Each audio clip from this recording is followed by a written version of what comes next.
I'll begin by asking you to humor me. Let's say that you would have the chance to go back in time, back to 1975 and watch Freddie Mercury performing his vocal lines from the legendary Bohemian Rhapsody, live from the studio at reach of your fingertips. Would you have done it? This is the sort of question that I have been trying to engage with in the past years, and considering certain recent events, I think a bit of perspective is needed.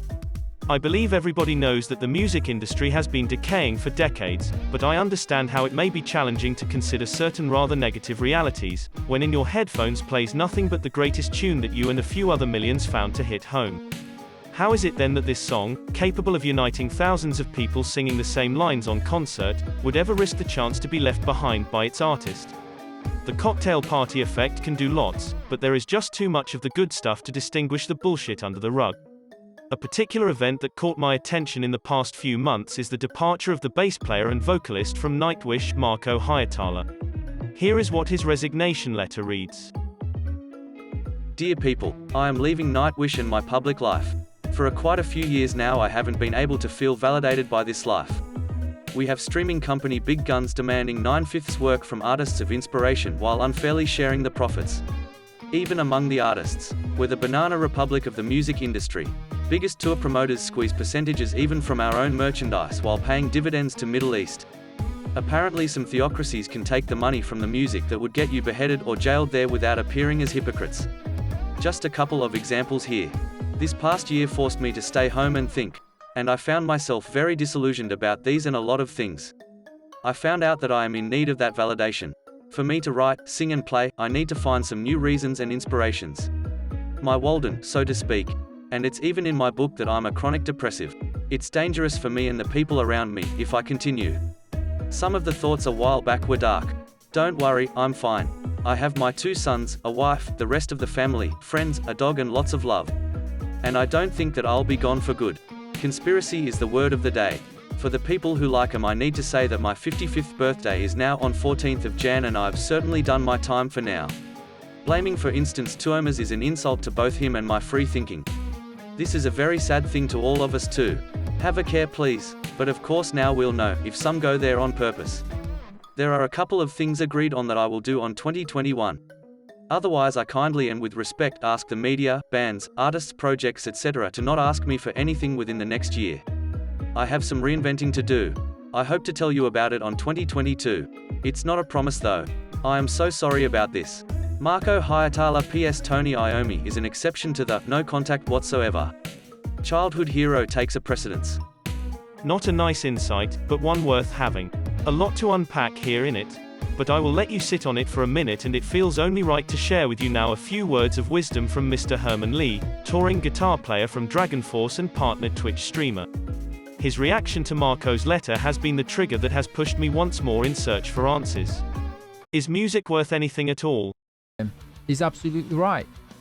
Music are recorded with a lot of money, cost a lot of money to make an album, and then the streaming company are not paying the artist enough money. They're making so much money from the advertising, and they're not really giving it to the artist. They're giving you basically, here's a few dollars for you after a few months.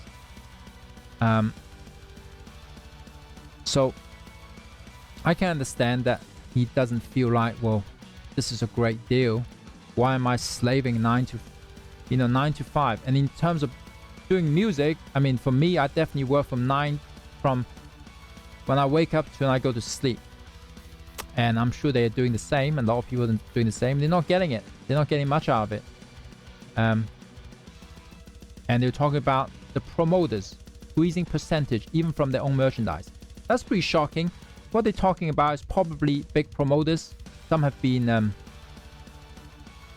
have investment from different countries. I think in this case, he's talking about Middle East. So Live Nation, they took a lot of money from the Middle East during this pandemic. And they are trying to give as little to the artist as possible and putting all the risk over to the artist and the band. So what have changed now? From my own experience looking around is when you go on tour, now a lot of promoters is asking for the artist to take the risk more than ever. So if the show get cancelled, we want all the money back if it doesn't happen. But if you have spent any money, paying, doing rehearsal, paying for visa, paying for flights, that's your loss. That's your problem. So they're putting all that onto musicians now, onto bands, which makes it's going to make it even more difficult for bands to go on tour. A lot of bands don't make a lot of money on tour. So, and the insurance thing, so they no longer cover some of these festivals, the insurance covering the bands anymore. They don't cover you. If you get hurt during the show, like something fell on you, that's your own problem. In the past, the promoters have insurance that cover if something happened to you when you're playing a show, the safety. But now, that from what I've learned, is you have to go and get your own insurance. So how does that work? Well, how can you get your own insurance? How much is that going to cost? And that's an extra cost onto the tour. We don't even know how much this insurance is going to cost because they're not selling them yet. No one's going on tour. And I think some of these things have probably made him thought, you know what? Why am I doing this? And I think COVID have made a lot of musicians rethink about, what they love. Do they have to give up what they love? They're doing it for love, but it would be nice to have something back for how much time they spend doing it. Yes, it would be nice. And for what I reckon, no. Music is worth close to nothing when even the safety of the artist is totally disregarded. No flights, no stay, no insurance, and labels still pickpocketing out of merch as if the ad revenue wasn't enough. That sets the bar extremely low. Naturally, the question is, how? How do we get the old rusty giant gear turning without crushing the art? Let's sit on that one too, and bear with me. This tangent might feel a bit strange. The next and last clip comes from Charlie, a Twitch streamer who found himself having to disclose his personal earnings due to the most ridiculous claims from a small portion of his viewers who accused him for being a gambling addict, disregarding his truly invested passion for collectible cards. So he did what any sane person would do, passionately shut that shit down with facts. Nothing but numbers. But to give a constructive purpose to this video, other than signing a peace treaty with the mob, the description of the platform is summarized in a way I would have never done it better. Charlie, it's all yours. What I'm going to talk about today is I'm only going to talk about on the Twitch side of things, that financial side. I'm not even going to bother talking about YouTube or anything like that. We are only going to talk about my earnings from Twitch in relation to what I spend on my fucking cards that I buy for the streams. It's pretty fucking sad that I feel the need to even make this video right now. I wish this didn't turn into some negative thing because the streams opening all this shit have been a lot of fun. But as is tradition on the internet, there's a large group of people that just straight up fucking ruin this kind of thing. So I figured I might as well climb on the top turnbuckle here at WrestleMania and just tackle it right by its fucking titties here. So only talking about Twitch and only talking about Twitch subs. That's how we're going to handle this today to make everything as simple as possible. On Twitch, a sub is a reoccurring monthly payment that a viewer gives to a streamer to unlock special emotes and just to show support for a streamer that they like. There's 3 levels. There's a tier 1 sub, which is $5 a month, a tier 2 sub, which is $10 a month, and a tier 3 sub, which is $25 a month. There's also a Twitch Prime sub, which is a free sub that everyone gets on Twitch that you can give to a streamer where it's free for you to sub to them, but the streamer still gets the full amount as if it was a tier 1 sub. That's everything that you need to know when it comes to subscribing to someone on Twitch. Now we're going to look at last month for me. Last month I had 31,000 subscribers on Twitch. That puts my channel at number 5 overall on the Twitch subscriber charts, which is absolutely incredible to think about, and I really can't express my thanks enough. I've said that multiple times during streams, but that level of support is unbelievable to me and really does mean the world, so a huge thank you for that. And for the sake of making things super simple here, we're going to say every single one of those subs is a tier 1 sub, which is $5 a month. That's not the actual case, but Twitch doesn't like me and anyone going into exactly how much they earn from the platform, so we're going to stick with everything just being a tier 1 at $5 a month. Now, how much does a streamer get of that?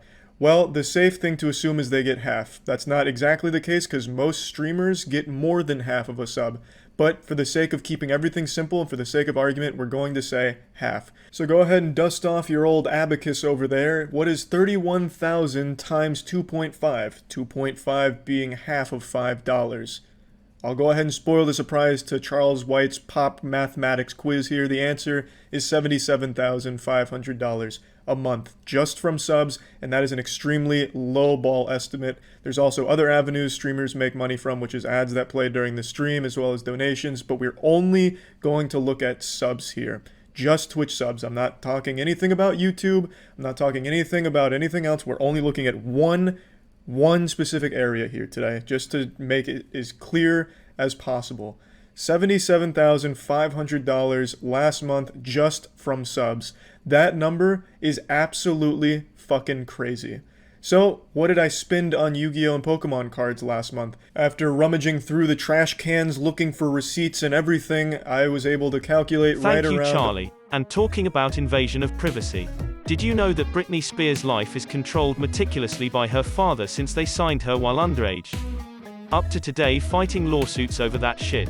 Did you know that Taylor Swift was pretty much forced to release shit she didn't necessarily agree to? But it worked. Welcome to the machine. It's preposterous. Talented artists having to pay the consequences of a failing system has been ongoing for years, and in my eyes it reached a climax with this pandemic where even heroes fall victim of their own sword.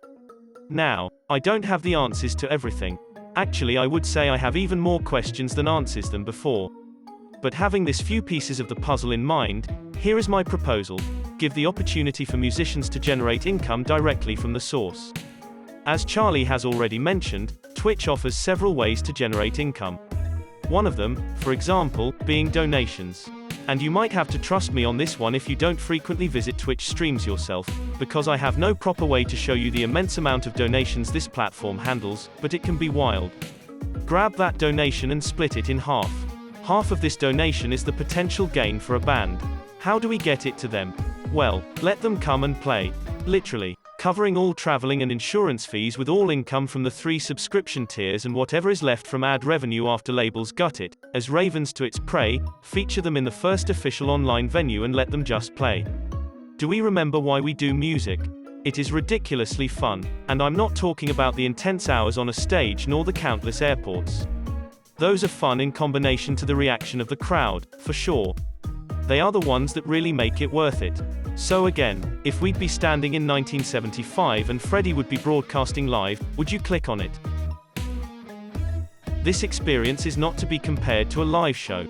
That would be ridiculous. It would be rather a new approach to music altogether. The carefully refined product previously released and loved by fans is none of my concern. But the reaction of a crowd to an involuntary and innocent burp during a vocal recording would be priceless. Of course, this invasion of privacy would rank towards the limits that I could imagine happening on a live stream and having no other consequence for the artist, but to have an awkward laugh and ton of love from your supporters, in real time, in chat format, and in donos. The point is, to have a day at the office, but making the work behind the scenes visible, tangible and an attempt of relatable considering the time spent. Rehearse for a bit if you like, stop to have a coffee and a chat, engage in real time with a sea of real-time messages and pick the funniest to react to. And I could go for days like this, but I think I made my point. A snapshot of musicians' veiled hard work. There are many questions to be answered alongside funding for this kind of madness, but I can't stop thinking about it. I'd rather see this project epically fail burying myself in life-threatening debt than never have tried. This isn't for me. This is for any musician who'd want another source of income.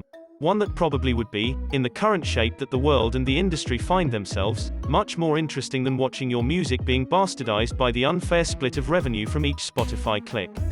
It's depressing, not relatable, but try your hardest. I intend not to rob you more of your time, but I need to confess to a lie and after it, I'm gone. There is one more clip. That's about it. One thing about this album that's really special to me is that it's the first one that I will own of my work.